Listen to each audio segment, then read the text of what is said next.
በህይወት ውስጥ ብዙ እድሜ መኖር ትልቅ ነገር ነው።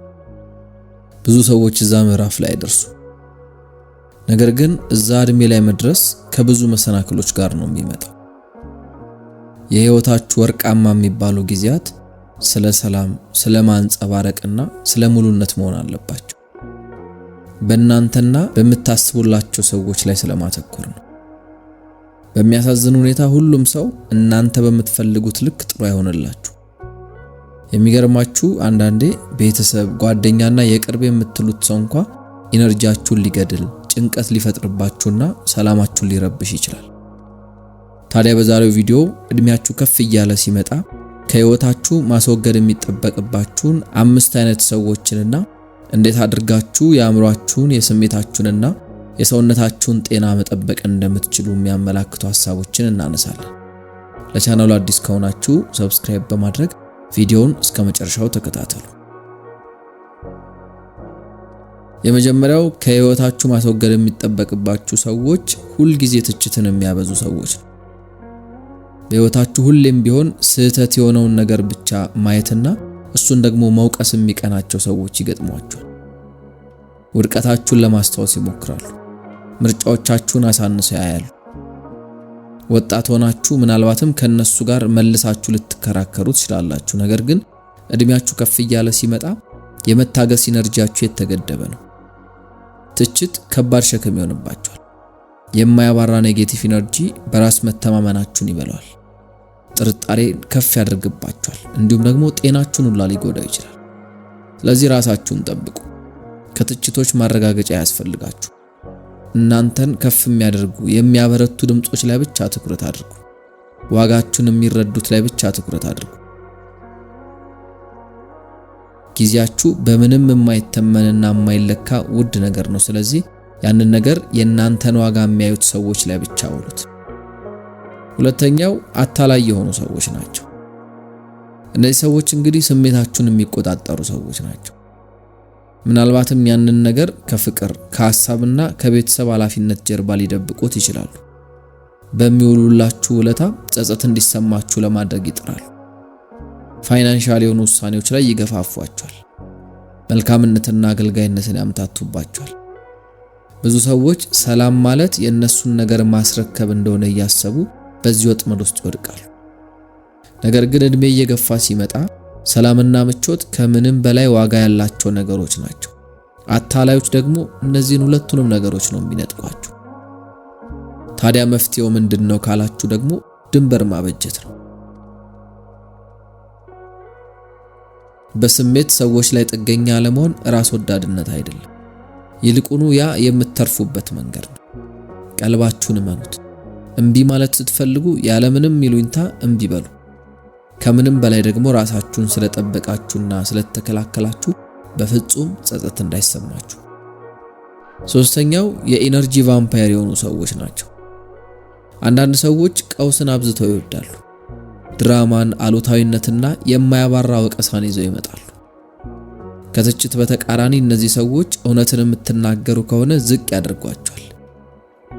የነሱ ነገሮችን በመጥፎ አይን የማየት ዝንባሌ ደግሞ ቢሄዱ እንኳን ውስጣችሁን ያደክማል። ታዲያ እድሜያችሁ ሲገፋ ኢነርጂን መልሶ ማግኘት በጣም ከባድ የሆነ ነገር ነው። እነሱን ማስወገድ ማለት በፍጹም እነሱን መካድ ማለት አይደለም።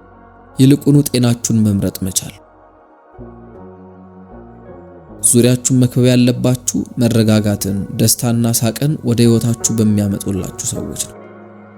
ሪሌሽኖች የህይወትን ቅርጽና ጥራት ይወስናሉ። ስለዚህ አብሯችሁ የሚሆኑ ሰዎችን በማስተዋል መምረጥ ይኖርባችኋል ማለት ነው። አራተኛው ጥቅመኛ የሆኑ ወዳጆች ናቸው። ብዙ ጊዜ ቤተሰብና የቅርብ ወዳጆቻችን በሁኔታዎች ባልተገደበ መልኩ ነው የምንወዳቸው። ነገር ግን ሁሌ የቅርብ የምትሉት ሰው ለእናንተ ያስባል ማለት አይደለም። አንዳንዶች ገንዘብ ሲፈልጉ ብቻ ወደ እናንተ ሊመጡ ይችላሉ። ወይም ደግሞ ውለታና የእናንተን ተጽዕኖ ሲፈልጉ ብቻ ይቀርቧቸዋል። ከዛ ደግሞ እናንተ እነሱን ስትፈልጉና እርዳታቸውን ስትጠይቁ ደግሞ ላማለኝ በሰማይ ይሆናሉ። እድሜ ሲገፋ ይሄ ነገር እንግዲህ ልብ ድረስ ገብቶ የሚጎዳ ነገር ነው። ከሰዎች የሆነ ነገርን መጠበቅ ወደ ከፍተኛ ንዴት ይመራቸዋል። ስለዚህ ምርጫ ላይ በመጠንቀቅ ራሳችሁን ጠብቁ። እውነተኛ ቤተሰብነት ስለ ደም አይደለም፣ መወለድ ቋንቋ ነው የሚባለውም እኮ ለዛ ነው። እውነተኛ ቤተሰብነት ስለ ቀጣይነት፣ ስለማይቋረጥ ፍቅርና አክብሮት ነው። ጥቅመኝነትን እምቢ በሉ። ለእናንተ ዋጋ ለሚሰጡት ሰዎች ብቻ ጊዜያችሁን ስጡ። አምስተኛው መርዛማ የሆኑ ትላንትን የሚመግቡ ሰዎች ናቸው።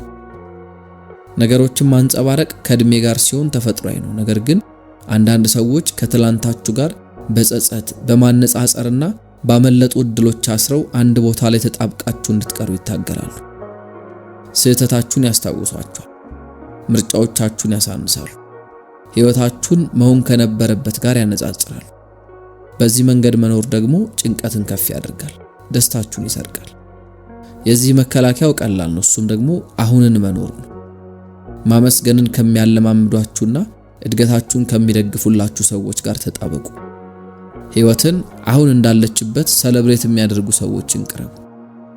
እንግዲህ እነዚህ 5 አይነት ሰዎች ዛሬውኑ ከሕይወታችሁ መውጣት ያለባቸው ሰዎች ናቸው። ያንን ለማድረግ ደግሞ እነዚህን መርዛማ ሰዎች መለየት የመጀመሪያው ስቴፕ ነው። ቀጣዩ ደግሞ ድንበር ማበጀት ነው። ድንበሮች እንግዲህ በፍጹም ግድግዳ አይደሉም። ይልቁኑ የእናንተን ሰላም የምትከላከሉባቸው መሳሪያዎች ናቸው።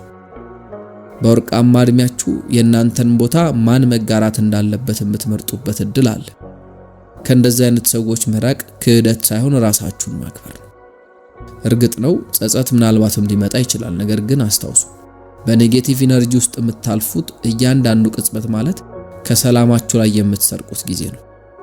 ሕይወታችሁ የሚያስፈልጋት ብርሃን ነው እንጂ ጥላ አይደለም። እነዚህ አይነት ሰዎችን ማኔጅ ለማድረግ ድሮ ራሳችሁን ለመከላከል ጥረት ታደርጉ ነበር። አሁን ግን የተረጋጋ መራቅን ምረጡ። ያኔ በጊዜ ሂደት የነሱ ኃይል እየደበዘዘ ይመጣል። እናንተ ደግሞ ነፃነታችሁን ታገኛላችሁ። ከአታላዮች ጋር በተገናኘ ግንዛቤ በጣም ቁልፍ የሆነ ነገር ነው። ድግግሞሻቸውን አስተውሉ።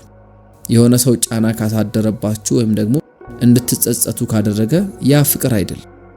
ያ እናንተን መቆጣጠር። በጽናት ቁሙ። ፍላጎታችሁን በግልጽ አስቀምጡ። ያለምንም ጸጸት እምቢ በሉ። ሰላማችሁ በፍጹም ለድርድር መቅረብ የለበትም። ለኢነርጂ ቫምፓየሮች ደግሞ ንግግራችሁን ቀለል አድርጉት። አሉታዊነት ከፍ ሲል ከዛ ነገር መላቀቅን ተለማመዱ። ደስታና ሰላምን ወደ ሕይወታችሁ የሚያመጡ ሰዎች ላይ በደንብ ትኩረት አድርጉ። ሰላማችሁን እናንተ ጋር እስከ መጨረሻው ለማቆየት ደግሞ የሚከተሉትን ነገሮች አድርጉ። አንደኛ፣ ከፍ የሚያደርጓችሁንና የሚያሳንሷችሁን ሰዎች በሚገባ ለዩ። ሁለተኛ፣ ፍላጎታችሁን ጠብቁ፣ ያለምንም ጸጸት እምቢ በሉ። ሶስተኛው፣ ስለ ሌሎች አስቡ፣ ነገር ግን በፍጹም የእነሱን ኔጌቲቭነት ተሸክማችሁ እንዳትራመዱ። አራተኛው፣ ዙሪያችሁን በአዎንታዊ ነገሮች ክበቡ። ከብዛት ይልቅ አሳሳቢው ነገር ጥራት ነው።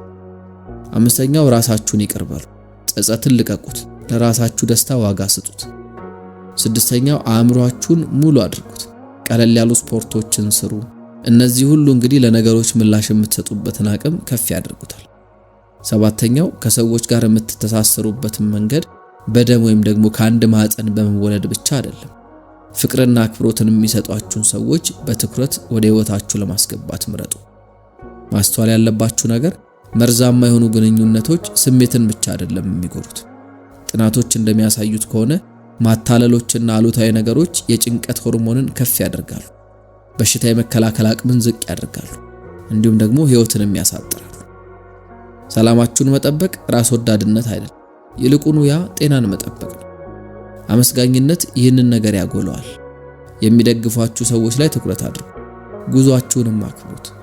ቀናችሁን በሳቅና በዓላማ ሙሉ። ያንን ስታደርጉ መርዛማ ነገሮች አቅማቸውን እያጡ ይመጣሉ ማለት ነው። እንደ መዝጊያ አንድ ሐሳብን እናንሳ።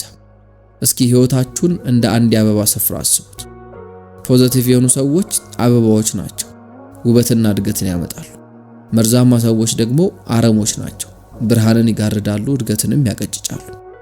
እነዛን አረሞች ማስወገድ ለደስታ ቦታን ያሰፋል፣ የአበባ ስፍራውንም ሰላም ይጠብቃል። ሁሉም ሰው የግድ በሕይወታችሁ ውስጥ ቦታ ማግኘት የለበትም። መርዛማ ሰዎችን ማስወገድ ኃጢአት ወይም ደግሞ በደል አይደለም። ይልቁኑ ያ ድፍረት ነው፣ ጥበብ ነው፣ ራስንም ማክበር ነው። እኔ ሰላም ይገባኛል፣ ደስታና አክብሮት ይገባኛል፣ ያንን በሚያከብሩልኝ ሰዎች ራሴን እከበዋለሁ በሉ። ወርቃማ እድሜያችሁ የምትታገሱበት አይደለም፣ ይልቁኑ ከፍ የምትሉበትና መባከን የሌለበት ነው።